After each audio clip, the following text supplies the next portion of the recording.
Ito pala yung nearest train station malapit sa Trinity University. Ito, nakaalis na yung train, naiwan na kami. Ayan, Fox Lake to Chicago. So, mas okay daw kasing mag-commute kaysa mag-park doon somewhere. Hindi namin na-check ang train schedule. So, nag-drive na lang kami papuntang Chicago City. Guys, itong Skyway papuntang Chicago. Grabe, ang daming sasakyan dahil Saturday. Yan, careful ako sa pagdadrive dito kasi nga may kaibahan din sa mga traffic rules sa California kaysa dito. Ayan, dito naghanap na kami ng parkingan.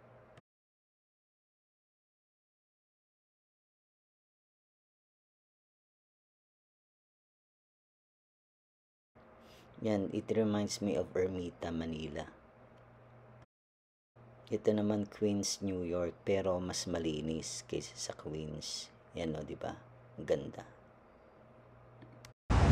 Ayan, nakarating na kami dito sa Chicago. So, sabi ko nga kanina, nag-park kami ng $3. Tapos nasayang lang din kasi nga, dumating kami ng 10 sa station and then dating pa pala ng train 11:30 pa. Kaya nag-drive na lang kami papunta dito. Ayan ang The Magnificent Trump Building. Ang maganda kong asawa. Kita po kami guys ng parking dito. $7 per hour. So 2 hours. So 14. Medyo dapat talaga nag-train na kami. Pero ayun. Na-late.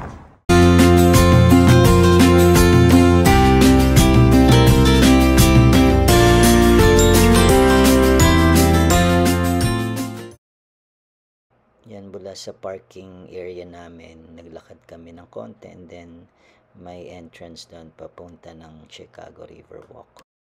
Ito na ang River Walk. Yan, ang daming mga nagtitinda, bars, ganun, mga food stalls. Ayan, ito yung feature ng River Walk. May kayak at maraming mga pagkain or food stall sa paligid niyan. So kakaiba rin talaga tong highlights ng Chicago River Walk.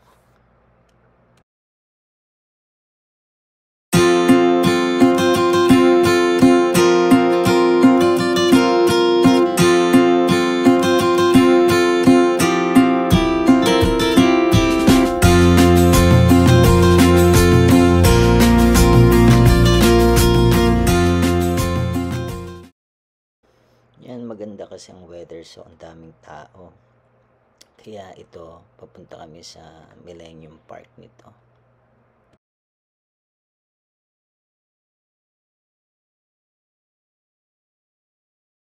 Ito yung mga tourists dito sa Chicago. Yan, ito yung mga tao.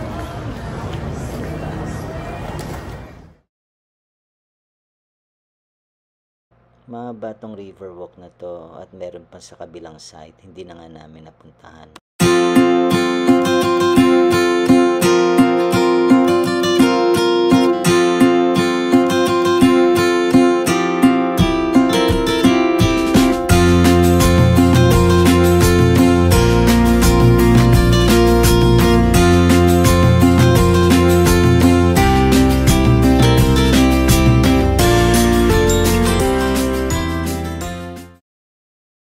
Ayan, ito yung papunta ng Millennium Park. So, ito yung pinaka-city ng Chicago. Yan, iba rin ang feature ng ng Chicago kaysa sa New York. So, may kanya-kanya silang uniqueness.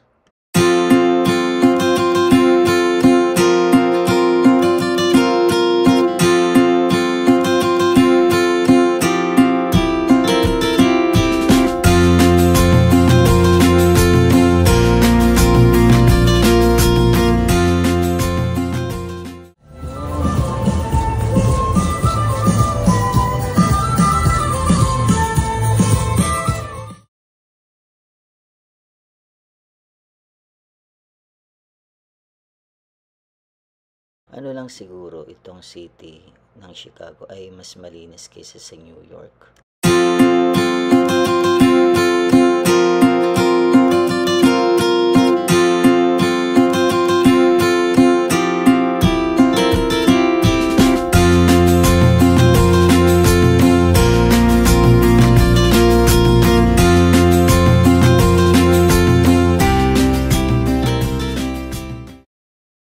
Ayan, napakahaba ng pila dito sa Millennium Park. Ang Millennium Park nga pala ay kagaya rin ng Grand Central sa New York.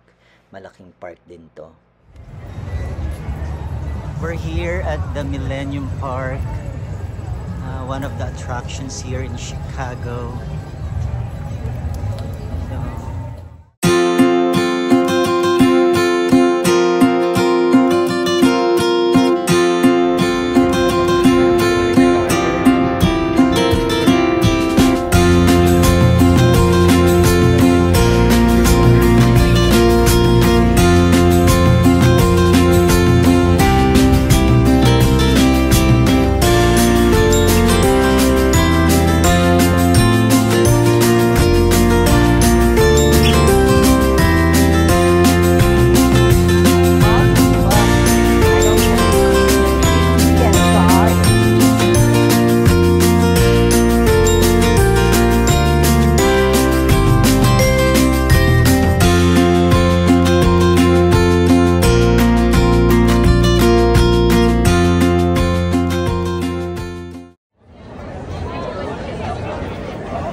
So many people.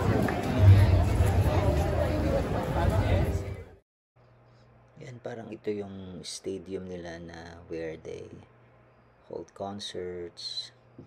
Yan. So, sa loob yan ng Millennium Park.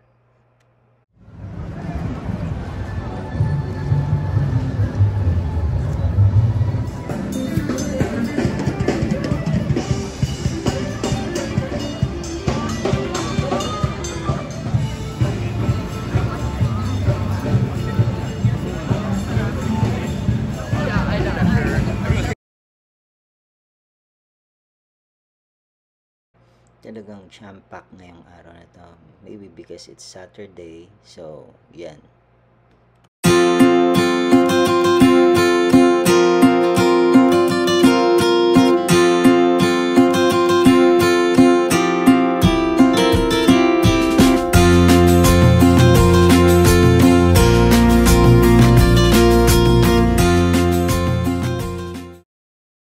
Yan, ito yung dito kami nag-park. So, iisa lang lahat ng mga lugar dito. Malalapit lang ang mga attractions. Ayun, buti naman na gawa kong makapag-drive dito sa Chicago.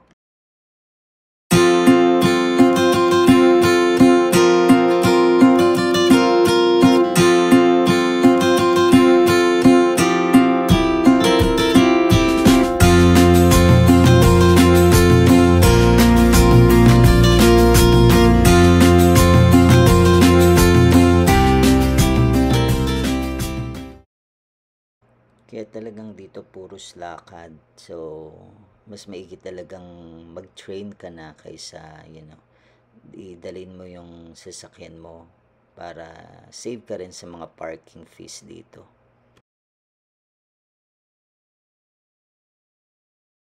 Yan ang two sides ng Riverwalk. So, yung isang side na lakad, yung right side na lakad namin yan. Yung kabila, hindi na namin nalakad. Yan, medyo malayo din papuntang Starbucks kasi ito yung largest Starbucks.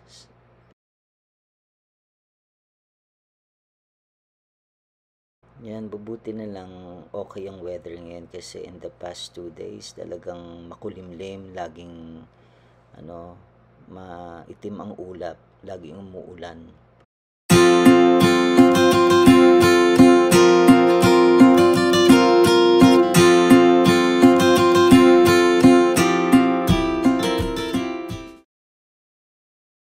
wakas nakarating na kami. Grabe oh, tingnan nyo ang pila, ang haba ng pila. Bali, hanggang 4th floor yata yan. Buong building yan eh, kaya largest Starbucks daw in the world. Dito makikita sa Chicago.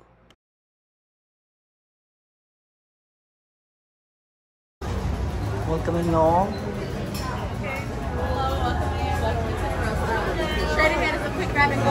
This is largest Starbucks. Yan, grabe nagulat kami dito sa order namin. Mabuti share lang kami ni Carol. Yun, tinanong ko ang price magkano ang grande, $10 daw. Sabi ko grabe overpricing dito sa Chicago. Ito ang view sa sa 2nd floor. So hindi na namin napuntahan yung 3rd floor at 4th floor para silipin kasi nga pagod na kami sa paglalakad dahil medyo mahaba din, ilang miles din mula sa parking namin.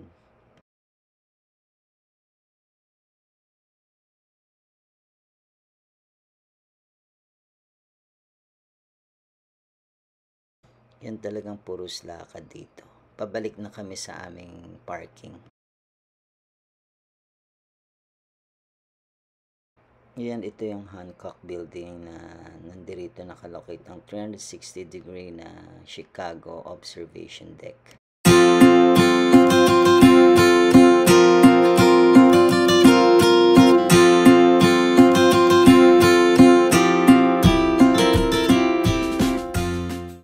Yan, ito pabalik na kami dito sa aming parking. So, yan, may nagpipreach dyan, may nag-share ng gospel.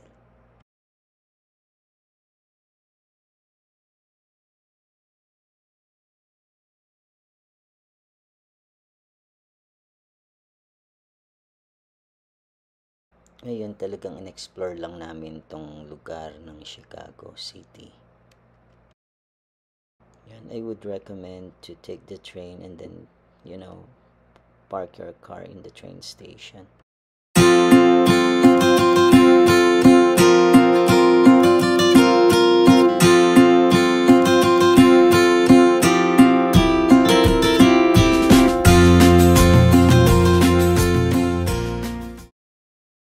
Ako, pagkasama mo ang dalawang matanda dito, mukhang hindi nila kakayanin kasi panay lakad ng lakad.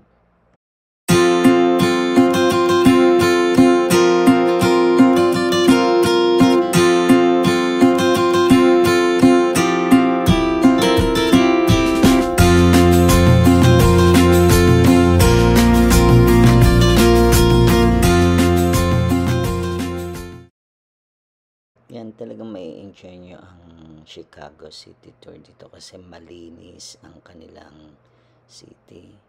Yun ang nakaka-proud.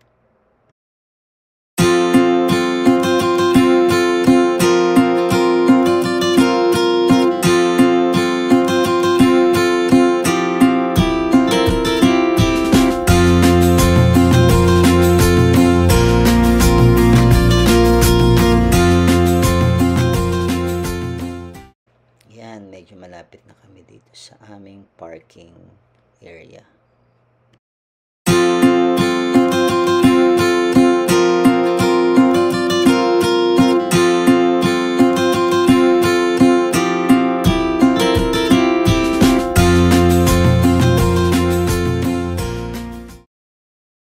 Yan, dapat babalik na kami pero nag-decide kami dito magpunta sa Navy Pier kasi halos malapit lang din, sayang naman.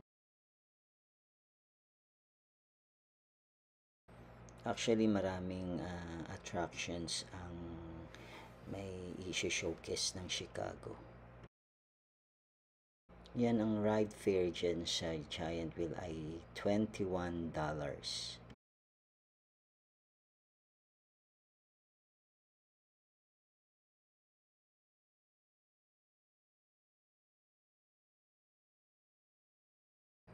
Yan naman, may events dyan ginagawa yung mga events nila. May mga performance, ganon. And actually, bread lang ang lunch namin ngayon. Pasadong 6 na, so dinner na namin to. Yan, ang Jollibee ay nakalocate sa loob ng seafood supermarket dito. So, yan, Jollibee na tayo. Sige, see you in my next video. Bye!